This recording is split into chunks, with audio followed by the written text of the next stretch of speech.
Start करते हैं हमारा अगला पार्ट 2। और हम आज स्टार्ट करने से पहले एक क्वेश्चन के साथ स्टार्ट करेंगे। और ये क्वेश्चन ये कह रहा है कि सपोज है कोई डिफरेंस, इफ डिफरेंस, ठीक है, इफ डिफरेंस बिटवीन रूट्स, क्या है कह रहा है, difference between root of equations, क्या है, difference between root of equation X square minus A X, ठीक है, प्लस 1, क्या कह रहा है, the difference between the root of expression X square plus A X, sorry plus A X था, minus plus 1 is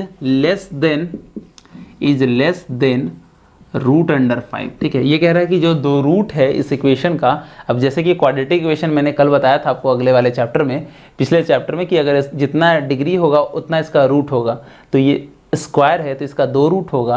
वो कह रहे हैं कि 2 रूट का जो डिफरेंस है, अगर एक रूट को दूसरे रूट से घटाएंगे तो उसका जो रिजल्टेंट आएगा, जो भी इसका रिजल्ट आएगा वो 5 से रूट 5 से कम होगा। जैसे हम आगे बढ़ेंगे आपको समझ में आएगा, पहले क्वेश्चन लिख लेते हैं। तो लिख रहा है the set of value of A का क्या वैल्यू हो सकता है, हमसे ये क्वेश्चन कह रहा है। चलिए आंसर एक बार लिखते हैं कि क्या क्या ऑप्शन है हमारे पास। एक कह रहा है 3 से हमारा इनफाइनाइट हो सकता है पहला, दूसरा हमारा कह रहा है माइनस इनफाइनाइट से कह रहा है -3, तीसरा हमारा कह रहा है -3 से 3, और हमारा कह रहा है नन ऑफ दीज, ठीक है। पहले आप क्वेश्चन समझिए, क्वेश्चन क्या कह रहा है। क्वेश्चन ये कह रहा है कि ये कोई एक क्वाड्रेटिक इक्वेशन है तो इसका 2 रूट निकलेगा, ठीक है। जो 2 रूट का हम डिफरेंस करेंगे, एक रूट को दूसरे रूट से घटाएंगे तो जो भी उसका जो रिजल्ट आएगा, मान लीजिए घटा के आता है जितना भी आए, 10 आए 5 आए, जो भी घटा के आएगा वो रूट 5 से छोटा आना चाहिए। जैसे कि एक रूट 5 कितना हो गया हमारे, जैसे 2.25 आएगा, तो जैसे एक रूट हो गया 5 और एक रूट हो गया 3, तो 5 को 3 से घटाएंगे तो कितना आएगा 2, तो ये इससे छोटा है। तो वही कह रहा है कि एक रूट 2 रूट आएगा, जो दोनों को एक दूसरे से घटाएंगे तो जो भी उसका घटा के आएगा वो रूट 5 से कम आएगा। तो चलिए हम लोग पढ़ते हैं और देखते हैं कि इसको कैसे हम लोग सॉल्व कर सकते हैं, ठीक है। तो हमने एक सबसे पहले आपको एक फॉर्मूला बताया था कि दोनों रूट का जो सम है, मान लीजिए कोई 2 रूट है अल्फा और बीटा, तो जो दोनों रूट का जो सम है वो क्या होता है, -b/a होता है, ठीक है। तो इस केस में क्या हो जाएगा, अगर हम देखें तो इसमें b क्यों, ये वाला है x के आगे वाला चीज़ को हम b बोलते हैं, तो ये हो गया -a, और इसके आगे वाले को a कहते हैं, तो ये कितना हुआ 1, तो -a आएगा, ठीक है। समझ में आया ना आपको क्या है। हम बताए थे कि इसमें ABC क्या होता है, एक्स स्क्वायर के आगे जो लिखा रहता है वो होता है a, b क्या होता है, जो x के आगे लिखा हुआ हो b, और जो बचा हुआ बाकी हुआ c, तो हमारा ये आ गया, ठीक है। अभी हमसे क्या कह रहा है कि जो ये है अल्फा और बीटा को अगर हम एक दूसरे से घटाएं तो ये छोटा होना चाहिए रूट अंडर 5 से ये छोटा होना चाहिए, यही हम पढ़ें, ठीक है। तो चलिए इसको हमने ऐसा करते, यही हमसे पूछ रहा है, यही दिया हुआ क्वेश्चन में, तो हमसे पूछ रहा है ए का क्या वैल्यू हो सकता है। तो चलिए हम दोनों का स्क्वायर कर लेते हैं, दोनों तरफ, ये तो कर ही सकते हैं, स्क्वायर करेंगे तो क्या हो जाएगा, ये हो जाएगा स्क्वायर, ये लेस देन है, सॉरी, ठीक है। स्क्वायर करेंगे तो ये हो गया 5, ये लेस देन होगा, और ये क्या हो जाएगा हमारा, अगर हम इसको ऐसे लिख सकते हैं, अल्फ़ा प्लस बीटा का होल स्क्वायर -4 अल्फ़ा बीटा, ऐसा लिख सकते हैं। देखिए कैसे लिख सकते हैं ये क्वेश्चन। अगर ये चीज़ समझ में नहीं आ रहा है तो अगेन आपको बेसिक पढ़ने का ज़रूरत है, और हम कोशिश कर रहे हैं कि कुछ बच्चों का रिक्वेस्ट आया कि अगर आपको बेसिक समझ में नहीं आता है तो एक हम अलग छोटा सा कोर्स बना के 1 महीने में आपको बेसिक खत्म करवाएंगे। लेकिन अभी के लिए आप समझ लीजिए कि अल्फ़ा प्लस बीटा का क्या होता है, स्क्वायर का फॉर्मूला हम लोग पढ़े थे 7th 8th में, क्या होता है, alpha square plus beta square plus 2 alpha beta, यही होगा। और अल्फ़ा माइनस बीटा का स्क्वायर होता है alpha square plus beta square -2 alpha beta, ठीक है। तो हम ऐसे लिख सकते हैं कि अल्फ़ा और बीटा का स्क्वायर इक्वल टू, हम ऐसे लिख सकते हैं कि अल्फ़ा बीटा का स्क्वायर -4 अल्फ़ा बीटा। अगर आप देखिएगा इसको सॉल्व करके तो हमारा यही वाला आएगा, ठीक है। अगर इसमें कोई दिक्कत आ रहा है तो इसका मतलब कि आपका बेस बनाने में तो आपको ज़रूरत है, आपको बेस बनाना चाहिए। आप अगर नहीं समझ आ रहा तो आप एक बार 10th लेवल 12th लेवल से आप पढ़िए 8वां 9वां 10वां तक का बुक, जिसमें आपको ये सारा चीज़ पता होगा। नहीं तो अगर मेरे पास अच्छा रिक्वेस्ट आता है तो हम एक कोर्स बनाएंगे। चलिए फिलहाल अभी तो छोड़ते हैं उस चीज़ को, आगे बढ़ते हैं। अल्फ़ा प्लस बीटा हमारा क्या दिया है, -a, तो ये हो जाएगा -a का whole square, done. 4 alpha beta, अब हमको पता है कि सम ऑफ रूट ये होता है और प्रोडक्ट ऑफ रूट क्या होता है, अल्फ़ा बीटा क्या होता है हमारा, c/a होता है, हमने पढ़ा था। तो c क्या है इसमें 1 है, और a क्या है 1 है, तो हमारा ये हो गया 1, तो 4 × 1 हो गया लेस देन 5। अगर अब हम देखें A square is less than 9, done, तो ए का वैल्यू हो जाएगा लेस देन +-3, ठीक है।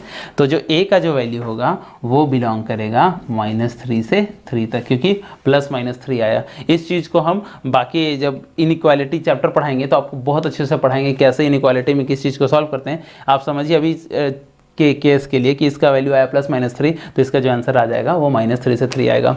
हमें क्या, अब एक बार हम आपको थोड़ा सा रिकैप देते हैं क्या हुआ था कि क्वेश्चन हमारे ये कह रहा था कि इसका जो 2 रूट आएगा इस इक्वेशन का वो √5 से कम है, तो कैसे सॉल्व करेंगे। हमें आइडियली जब भी इस तरह क्वेश्चन आएगा तो इसी 2 फॉर्मूले पे वो बेस्ड होगा जो हम पढ़े हैं। तो अल्फा प्लस बीटा बराबर -b/a आ गया, alpha beta equal to c/a आ गया। इसको हम निकाल लिए -a, इसको निकाल लिए 1। हमें क्वेश्चन में ये दिया हुआ था कि जो दोनों रूट्स को आप एक दूसरे से घटाइएगा तो √5 से वो कम आएगा, ठीक है। तो हमने उसको घटा लिया और दोनों तरफ स्क्वायर कर दिया, तो फाइनली हमारा ए का वैल्यू आया +-3। तो चलिए हम लोग आगे बढ़ते हैं। तो अभी हम देखेंगे कि फॉर्मेशन ऑफ क्वाड्रेटिक इक्वेशन कैसे निकालेंगे। मतलब कि अगर आपको रूट्स पता है, अल्फा बीटा और गामा पता है, मान लीजिए हम 3 के लिए ले रहे हैं, हमने अल्फा बीटा गामा पता है, अगर 3 रूट है तो इसका क्या होना चाहिए, डिग्री x³ होगा, क्योंकि हमें पता है जितना डिग्री होगा उतना उसका रूट होगा। तो अगर हमें रूट पता है तो हमें इक्वेशन बनाना उल्टा, तो कैसे बनाएंगे चलिए हम देखते हैं, ठीक है। जो भी इक्वेशन होगा वैसे होगा, x³ लिखेंगे क्योंकि 3 डिग्री, आप समझिए कैसे लिखेंगे, ठीक है। -s1x plus s1x² plus s2x minus s3, समझ में आया। अगर यही चीज़ 4 रहता, मान लीजिए हमारा 4 रूट दिया रहता, मतलब a b गामा और मान लीजिए कोई डेल्टा रहता है ऐसा कुछ, ठीक है, ये रहता, तो हम कैसे लिखेंगे, x4 -s1 x³, अब माइनस हो गया तो प्लस का s2 हो जाएगा, फिर x², अब -s3 = 0, ठीक है। अगर यही 5 रहता तो क्या लिखते हैं, x5 -s1x² प्लस s2x³, फिर एक बार माइनस हुआ प्लस हुआ फिर माइनस होगा, तो s3x², अब माइनस हुआ फिर से प्लस होगा, s4x और फिर प्लस होता और माइनस होगा, s5 = 0, ठीक है। ये समझ में आया कि कैसे लिखते हैं। अब बाकी अभी s1 s2 s3 s4 क्या वो हम आपको बताते हैं, बाकी आपको ये लिखने तो समझ में आया कि कैसे लिखते हैं। अगर ये x का पावर 6 रहता तो क्या लिखते, इसी तरह से लिखते, एक बार माइनस, एक बार प्लस, एक बार माइनस, एक बार प्लस, एक बार माइनस, एक बार प्लस। तो चलिए अभी हम एग्जाम्पल लेते हैं 2 और 3 का, उससे समझते हैं। और एग्जाम में भी 2 का ही आता है लेकिन हम 3 तक लेके चलेंगे, 3 से ज़्यादा आगे आता है नहीं, ठीक है। तो चलिए भी हम लोग बढ़ते हैं। अगर हमारा अल्फा बीटा और गामा दिया रहता 3 इक्वेशन का, तो हम क्या लिखते हैं, चलिए आप लिखवाइए equation, x³ minus s1x² plus s2x और माइनस s3 = 0, यही होगा। क्या हम बोले, एक बार ऐसे लिखना है, एक एक पावर घटाते जाइए, x3 x2 x और ख़त्म हो गया। फिर एक बार s1 s2 s3, एक बार प्लस हुआ माइनस, प्लस हुआ माइनस, प्लस हुआ माइनस। तो हमें क्या करना है, जो भी पावर एक पे एक पावर को घटाते जाइए, और एक बार प्लस, एक बार माइनस, एक बार प्लस, एक बार माइनस, और s1 s2 s3, ठीक है। अभी देखते हैं s1 क्या है।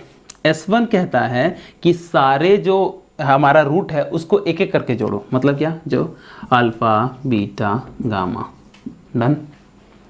s2 क्या कहता है कि 2-2 करके जोड़ो, मतलब अल्फा बीटा, बीटा गामा और अल्फा गामा। समझ आ रहा है कि 2-2 को मल्टीप्लाई करके जोड़ो।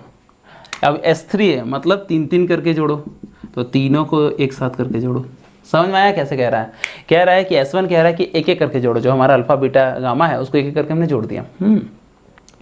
अगला था हमारा s2 को हमने क्या करा कि अल्फा 2-2 करके जोड़ा, अल्फा बीटा, बीटा गामा और गामा अल्फा, इन दोनों के बीच में मल्टीप्लिकेशन है, ठीक है। s3 में क्या बोला कि तीनों को साथ में करके जोड़ो, तो 3 वेरिएबल को जोड़े, अगला था ही नहीं तो यहीं तक रुक गया। तो हमारा जो ये इक्वेशन बनेगा वो कैसे बनेगा, फाइनली x³ माइनस, अब s1 की जगह हम ये रख सकते हैं, alpha plus beta plus gamma into x² plus alpha beta, beta gamma plus alpha gamma x, और माइनस करेंगे क्या, अल्फा बीटा गामा = 0। समझ में आया कैसे करना है, क्या करना है। पहले इक्वेशन लिख लें, आप समझिए, अगर जितना रूट दिया है उतना ही डिग्री होगा, तो सबसे बड़ा डिग्री से स्टार्ट करेंगे। हम पहले क्या लिखेंगे, जितना रूट उतना डिग्री, 3 रूट 3 डिग्री, तो क्या लिखेंगे, x³ x² x, और लास्ट में बचेगा कुछ नहीं, खत्म हो गया। अब एक बार माइनस, एक बार प्लस, फिर प्लस हुआ तो माइनस, डन। अब यहाँ से इसको छोड़ के यहाँ से लिखे S1 S2 और S3, ठीक है। S1 S2 S3 कैसे निकालते हैं, ये रहा। चलिए अब हम लोग 2 वेरिएबल के लिए करते हैं, उसके बाद हम लोग आगे बढ़ेंगे। इस चैप्टर में सबसे पहले हम लोग थ्योरी कर लेते हैं, 3-4 दिन में हम लोग कवर, मतलब 3-4 पार्ट में। उसके बाद हम लोग आगे बढ़ेंगे और देखेंगे कि कैसे हम लोग प्रैक्टिस कर सकते हैं अच्छा से अच्छा क्वेश्चन, ठीक है। तो चलिए हम लोग आगे बढ़ते हैं, 2 वेरिएबल के लिए देखते हैं। तो अल्फा और बीटा हमें दिया है, तो क्या होगा 2 वेरिएबल का x² x और ख़त्म हो जाएगा, ठीक है। तो अब ये प्लस है तो ये माइनस और लास्ट का प्लस, डन। अब यहाँ लिख दिया S1 और यहाँ लिख दिया S2, बस यही होगा, इसके अलावा तो कुछ नहीं होगा। और S1 कैसे निकलेगा, एक एक करके जोड़ना है, ठीक है। S2 में क्या करते हैं, 2-2 करके जोड़ते हैं, तो ये होगा। तो जो हमारा इक्वेशन बनेगा वो कैसे बनेगा, वो ऐसा बनेगा अल्फा प्लस बीटा एक्स और plus alpha into beta equal to 0, यही बनेगा। समझ में आया कैसे करना है। तो सबसे पहले x² लिखा, एक x घटाया और एक टर्म होगा। उसके बाद हमने यहाँ प्लस माइनस प्लस S1 और S2 लिख दिया, S1 S2 ऐसे निकलता है। कोई दिक्कत कोई परेशानी हो तो आप मेरे को कमेंट में बताइए, हम जरूर इसमें आपको मदद करेंगे अगले पार्ट में, ठीक है। तो फिर आगे बढ़ते हैं। तो चलिए भी हम आपको एक एग्जांपल देखते हैं कि क्या ऐसा सही में आ रहा है या फिर एग्जांपल है। तो अगर हम आपको बताएं कि अल्फ़ा बीटा आपको दिया हुआ है और आपको निकालना है इक्वेशन, ठीक है। तो अल्फ़ा मान लिया हम दे दिए 4 और बीटा दे दिए मान लिया 2। आप इसका इक्वेशन बनाइए। तो हमें इक्वेशन पता है कैसे बनाते हैं, x² minus S1x plus S2, ठीक है। S1 क्या होता है, माइनस अल्फ़ा प्लस बीटा होता है, और S2 क्या होता है, अल्फ़ा इंटू बीटा होता है, ठीक है। अब x² माइनस अल्फ़ा बीटा कितना हो जाएगा, 4 + 2x प्लस 4 × 2, यही होगा। तो x² माइनस 6x प्लस 8, यही आएगा पक्का। तो हम कल देख रहे थे, जो कि हमारा जो पहला पार्ट था उसमें हम देख रहे थे कि x² माइनस 6x प्लस 8 का रूट आता है 4 और 2। अब हमको 4 और 2 दिया रहा था, तो हम इक्वेशन इस तरह बना लिए। समझ में आया कैसे करना है, क्या करना है। नहीं समझ में आया तो एक बार आप हमको फिर से बताइए। तो चलिए हम लोग आगे बढ़ते हैं और ट्रांसफॉर्मेशन ऑफ इक्वेशन देखते हैं। फॉर्मेशन ऑफ इक्वेशन, ठीक है। इसको आप लिखिएगा जरूर थ्योरी में, मतलब जो भी नोट्स है उसको आप बनाते चलिए, ठीक है। तो ट्रांसफॉर्मेशन ऑफ इक्वेशन में हम ये देखेंगे कि जो मान लीजिए कोई एग्जांपल लेते हैं, हमारा ये है x² minus 6x plus 8 equal to 0, ये है। इसका रूट क्या है हमको पता है, 4 और 2 है। क्वेश्चन आपसे ये करेगा कि ऐसा इक्वेशन बताइए जिसका रूट हो 1/4 और 1/2। समझ में आया, मतलब कि हमारे ये दिया है इक्वेशन, इसका रूट ये है, तो एक इक्वेशन बनाओ जिसका रूट ये हैगा। तो इसके लिए बनाने के लिए सिंपल फंडा है, जहाँ क्या करना है, ये थ्योरी का पार्ट है। रिप्लेस करिए, रिप्लेस x बाई 1/x। मैंने क्या कहा, रिप्लेस कर दीजिए x को 1/x से। तो क्या होगा अभी हम देखते हैं, x² minus 6x plus 8 equal to 0। अब जहाँ जहाँ x है वहाँ वहाँ 1/x डालेंगे। तो 1/x का स्क्वायर माइनस 6 1/x और प्लस 8 इक्वल टू 0। हमने क्या करा, जहाँ जहाँ भी x था वहाँ वहाँ 1/x लिख दिया, ठीक है। तो अगर इसको हम सिंप्लीफाई करें तो क्या होगा, चलिए हम यहाँ पे सिंप्लीफाई करते इधर। तो 1/x² हो गया माइनस 6/x हो गया और प्लस 8 इक्वल टू 0 हो गया। अगर आप इसको एलसीएम लेके सॉल्व करिएगा तो क्या आएगा, 8x² माइनस आएगा 6x और प्लस 1 आएगा, अगर हम गलत नहीं हैं।